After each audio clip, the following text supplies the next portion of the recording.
Hi, I'm Dr. Madani, pediatrician at McLaren Lapeer.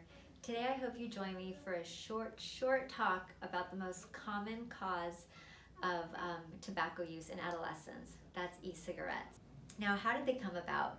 They started about in the mid-2000s, and originally it was with adults trying to stop smoking. So these products were, part of nicotine replacement therapy.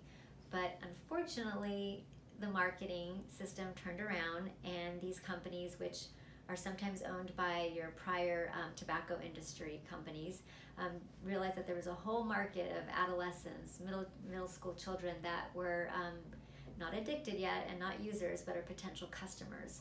So they marketed to them by having a multiple of different flavors, everything from like cotton candy to strawberry, anything that you would probably want to eat. These were flavors in the e-cigarettes. And this is actually often cited as a reason for e-cigarette use among youth, that they think it's not harmful and the flavors that they like. The second part that I just mentioned was the misconception that it isn't harmful.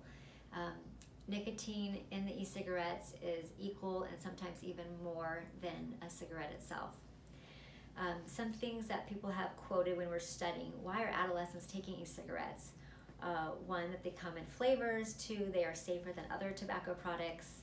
And then more than 3 in 5 American teens believe that e-cigarettes cause little or only some harm as long as they are used sometime but not every day. And another point, nearly 1 in 5 young adults believe e-cigarettes do not cause harm, sorry.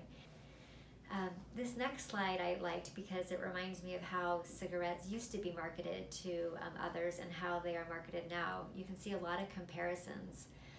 78.2% middle and high school students have been exposed to at least one source. This is important because just one time can have an effect, but multiple times has an increased effect in likely use. So when you think about that, then you look at the next set of data.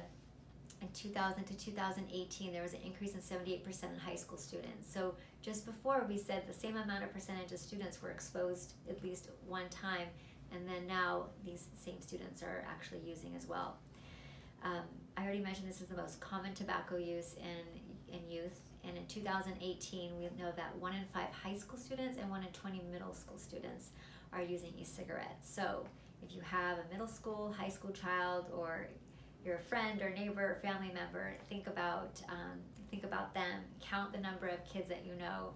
25, one of those people statistically are taking it. Harmful to our health. This is probably what's most important to you, so we'll get to the point. There's many ways to look at it. One is the aerosol that they're inhaling, as well as what's being exhaled into the environment. That aerosol also can sit on surfaces and also cause secondary and tertiary harm. On top of that, we also have the liquid itself. Sometimes you can ingest it. Either a child can accidentally ingest it, and there was a death related to that, and as a result of that child having to have that unfortunate event, there was some legislation in terms of packaging. But I'm trying to educate you so that we don't have to have these harmful effects. Besides the aerosol and the ingestion, there's also other things to think about. The handheld device itself will have a battery. This has sometimes exploded, leading to burns and fire. And more specifically, like what happens to your body. So if you imagine you're inhaling it, it's going to be a respiratory irritant, right? So you can have cough, shortness of breath. You can also have systemic effects like vomiting, lethargy, and confusion. Acute nicotine toxicity, now we're looking just at the nicotine part of the solution, can have an acute mild symptom, 12 hours, might not need any treatment, but if you have a larger amount, it can lead to death. The other thing to think about is long-term effects like brain development. We know that it can affect cognitive and executive functioning as well, and it's been known to be harmful to embryonic stem cells. Now, when we talked about the solution, we talked about the nicotine, we talked about the flavors, and we talked about the additives. The nicotine, if you go back and look at cigarettes, we know that nicotine, and this next slide talks about nicotine itself with cigarettes, has multiple side effects, and you can read the slide. Now we're starting to be able to correlate it with the nicotine in our e-cigarettes. On top of that is the additives. So in additives, there's the metal from the coil, which sometimes can degrade into the solution, and so you can inhale like metal particles. There's also other carcinogens that are part of this solution, which is very harmful to our health. And if you start listening to the news, you'll start hearing it more and more, how we're learning about the side effects. What can we do to prevent use? So first is being aware what electronic cigarettes are. Are our children using it? Talking to them about it.